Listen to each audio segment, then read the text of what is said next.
On Tuesday morning, in the sleepy town of Crabapple Falls, something happened that historians would later describe as technically preventable. Gerald Humphreys left the backyard gate open. Not wide open, not dramatic open. Just open by exactly the width of one large, hopeful dog. That dog was Sergeant Biscuit, golden retriever, gentle giant, professional snack investigator. Today, Sergeant Biscuit was going outside, without permission, but with excellent posture. Sergeant Biscuit trotted down Maple Street with the confidence of a general reviewing his troops. His ears flopped, his collar jingled, his tail narrowly missed a mailbox, a potted fern, and the peaceful morning routine of Mrs. Kowalski. Mrs. Kowalski pressed herself gently against her fence. Good morning, you enormous creature. Biscuit sat, very politely. Then he offered her one huge paw. The paw was approximately the size of a small pancake. Well, aren't you a gentleman? Then Biscuit sneezed directly onto her cardigan. Mrs. Kowalski looked down, then back at Biscuit. Then she laughed so hard her glasses nearly escaped her face. That was Biscuit's gift. He could ruin your morning and somehow make you grateful for it. 3 blocks later, Biscuit discovered Maple and Crumb Bakery. To humans, it was a small neighborhood bakery. To Biscuit, it was a sacred temple built entirely out of smells. The front door was open. This, Biscuit felt, was legally an invitation. Yolanda looked up from her croissants and saw the largest golden retriever in town standing at her counter like a mare. She did not scream. She did not call anyone. She simply nodded. Oh, hello, sir. You'll be wanting a sample then. Biscuit accepted 2 blueberry scones, 1 almond Danish, and an experimental cheddar and rosemary bun. He ate them with the focused appreciation of a trained food critic. 1 chew, thoughtful. 2nd chew, profound. 3rd chew, spiritually important. Then he sneezed. Not a small sneeze, not a polite sneeze, a full bakery weather event sneeze. Flour sparkled in the sunlight. The display case trembled. 1 croissant changed direction. Honestly, kind of regal.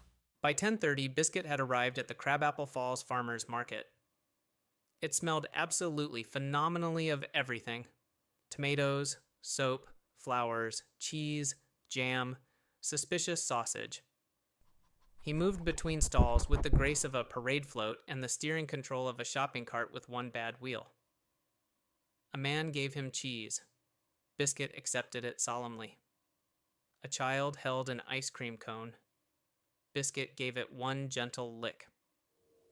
The child gasped, then laughed, then looked confused about whether this was a crime or a blessing.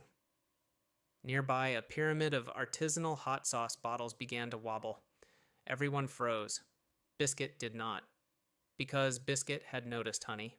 At the honey stall, Rodrigo the beekeeper was explaining wildflower honey with great passion and very small sample spoons. Unfortunately, Sergeant Biscuit did not believe in small sample spoons.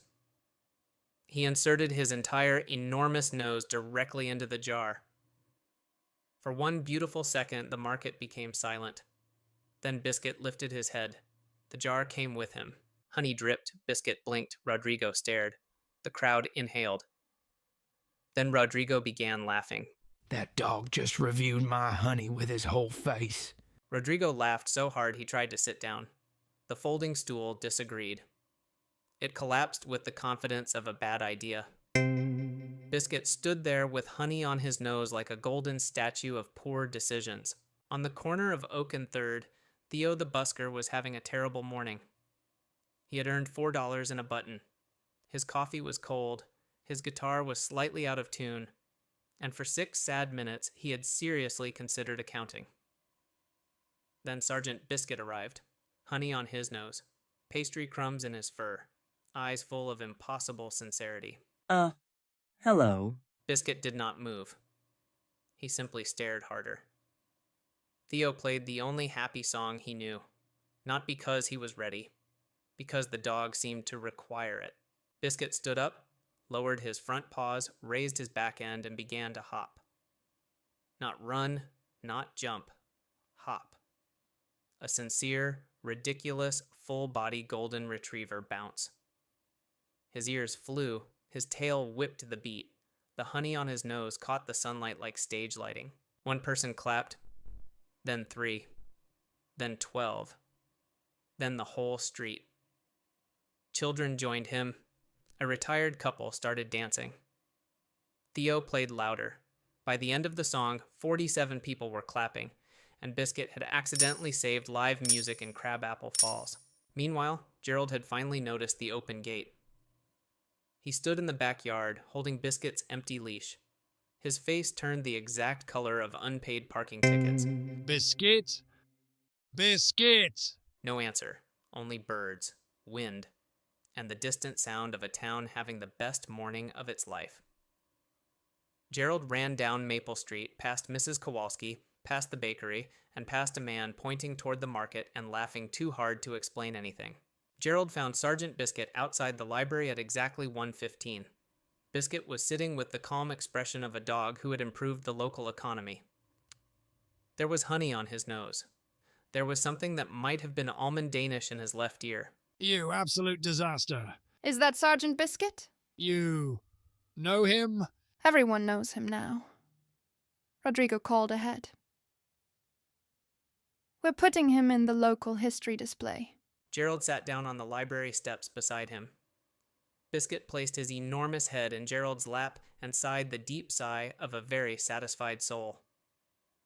Around town, Mrs. Kowalski decided not to wash the cardigan immediately because every time she looked at it, she laughed. Yolanda added dog-tested scones to the bakery menu. Sales went up, naturally. Rodrigo named a new honey blend the Golden Retriever. Theo played at the market every Saturday. People always asked if the dancing dog would return. Sometimes he did, sometimes he didn't. Gerald fixed the gate. Then he installed a camera pointing at it. Not to stop Biscuit.